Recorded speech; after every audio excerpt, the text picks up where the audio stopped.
This is Econ and English. I'm Louis Johnston, Professor of Economics at the College of St. Benedict and St. John's University. Economic literacy has never been more important than it is today, and we're here to help. Econ and English features accessible and easy to understand explanations for some of the most important topics in economics. In the process, we'll try to separate the sense and the nonsense in economics and the economy. Right-to-work laws are a confusing topic mainly because the name does not mean what you would think it would mean. They're all about the relationship between unions and employers. To understand the importance and the context of right-to-work laws, it's important to go back to the Great Depression. After the Great Depression, unions gained a lot of power. The National Labor Relations Act of 1935 prevented employers from preventing employees from joining labor unions. The next major step in labor management relations came in 1947 with the Taft-Hartley Act. First, it outlawed what is known as a closed shop agreement. A closed shop agreement is when the union and the employer negotiate so that the employer only hires union members. However, this provision did not outlaw what's known as union shops.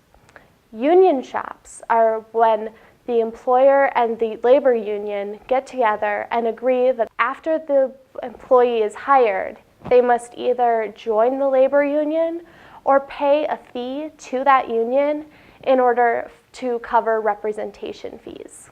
Second, the Taft-Hartley Act allowed for right-to-work laws.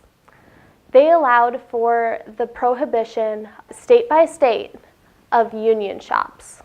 The biggest challenge to union shops came in the form of a Supreme Court case in 1977 known as Abood versus the Detroit Board of Education.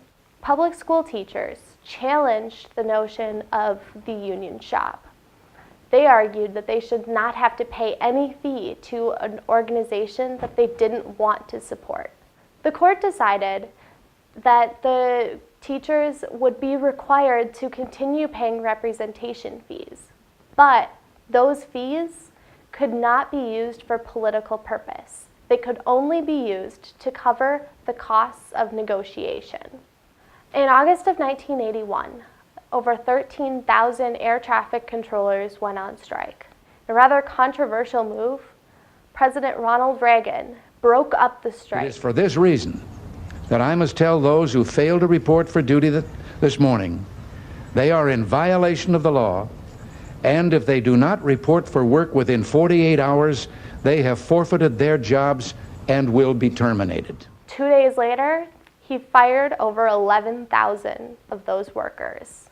In March of 2016, the Supreme Court decided a case known as Friedrichs versus the California Teachers Association. This case was a case of school teachers in California challenging the 1977 ruling that union shops were allowed. In the month before the decision was made, Justice Antonin Scalia died. He was expected to be the swing vote. The Supreme Court tied 4-4, which was not enough to override the precedent set by the Abood case in 1977. So union shops are still allowed within non-right-to-work states.